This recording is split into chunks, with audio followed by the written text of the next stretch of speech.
What happens when two countries that both follow socialism, both display the same revolutionary slogans, and both receive aid from the Soviet Union suddenly plunge into a life-or-death war against each other?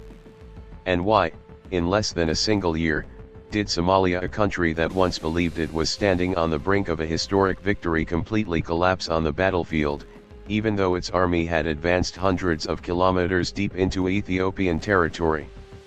The Ogaden War was not merely a border dispute between two African states. It was a story of nationalist ambition, of the illusion of power, and above all, a brutal lesson of the Cold War, where great powers could switch sides in an instant, while smaller nations were left to bear the consequences for decades. To understand why this war happened, we must turn back time and return to a land called Ogaden. Ogaden is a vast desert region located in eastern Ethiopia. On the map, it belongs to Ethiopia. But when looking at the people who live there, the picture is entirely different. Most of Ogaden's inhabitants are Somali, sharing the same language, culture, and ethnic identity as Somalia to the east. This contradiction was not accidental. It was the product of the colonial era, when European powers redrew Africa's borders according to their own interests, with little regard for ethnic or cultural boundaries. Ogaden was placed within Ethiopia, even though its population did not consider itself Ethiopian. When Somalia gained independence in 1960, a great dream gradually took shape in the minds of its leaders, the dream of Greater Somalia. This was the ambition to unite all Somali people in East Africa into a single state, including Ogaden in Ethiopia, Djibouti, and even parts of northern Kenya. For Somalia, it was a legitimate nationalist ideal. For Ethiopia, it was a direct threat to the territorial integrity of a centuries-old empire. These two opposing visions turned Ogaden into a wound that never healed. For many years, the conflict remained at a low level: uprisings, guerrilla groups, and small-scale clashes. But tension continued to smolder, waiting for the right moment to erupt into full-scale war. That moment arrived in the mid-1970s. In 1974, Ethiopia fell into a severe crisis. Emperor Haile Selassie, who had ruled the country for more than 4 decades, was overthrown. Power fell into the hands of a Marxist military regime known as the Derg. What followed was chaos. Civil war erupted. Political purges spread on a massive scale. The economy collapsed. The army fractured. Ethiopia, in the eyes of its neighbors, was at its weakest point in decades. On the other side of the border, Somalia's President Siad Barre was watching the situation closely.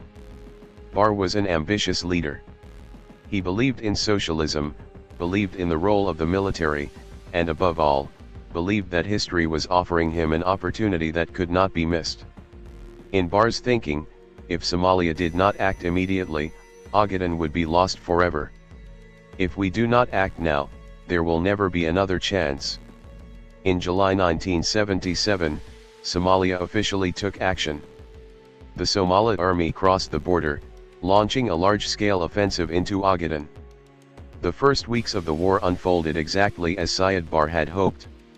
The Somali army was well trained and well equipped with Soviet weapons. Meanwhile, Ethiopian forces were weakened by civil war and internal purges. In just a few short weeks, Somali forces controlled up to 90% of Ogaden's territory. Strategic cities fell one after another. The world watched and reached what seemed like an inevitable conclusion: Ethiopia was about to lose the war. In Mogadishu, people began talking about victory. About the dream of Greater Somalia becoming reality. About a historic turning point. But at that very moment, the Cold War chessboard began to shift. The Soviet Union, the largest ally of both Somalia and Ethiopia, found itself in a dilemma. It could no longer support both sides. And in Moscow's geopolitical logic, only one choice held real long-term strategic value. Somalia was an old ally, but a small one. Ethiopia was different. It had a larger population, a more important strategic position, and control over key routes in the Horn of Africa. A decision was made. The Soviet Union turned its back on Somalia. Not only did it cut off aid, but it shifted its full support to Ethiopia. Weapons, military advisors, and most importantly, Cuba were brought into the war.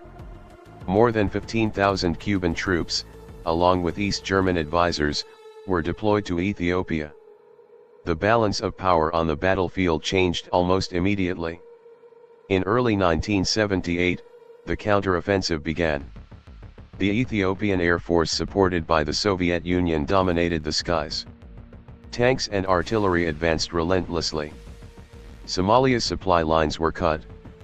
Troop morale collapsed rapidly.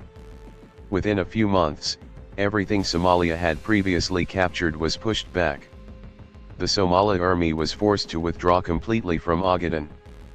The war began with the ambition of national unification, and ended with a total military defeat. Ethiopia retained Ogaden.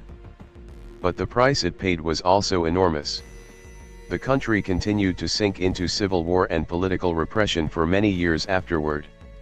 For Somalia, the consequences were devastating. Military prestige collapsed. The economy was exhausted. The Siad Barre regime was severely weakened. Internal tensions that had been concealed beneath the appearance of victory now began to erupt. Just over a decade later, in 1991, the Somali state collapsed completely. A country that once dreamed of a war of national unification became a symbol of a failed state, mired in prolonged chaos that continues to this day. In retrospect, the Ogaden War left behind bitter historical lessons. In the Cold War, ideology did not guarantee loyalty. Small nations could become disposable pieces at any time. And a decision made at the wrong moment, whether driven by ideals or nationalist ambition, could destroy an entire nation's future. The Ogaden War was not merely a war in Africa. It was a warning about the limits of power, of ambition, and of misplaced faith on the global geopolitical chessboard.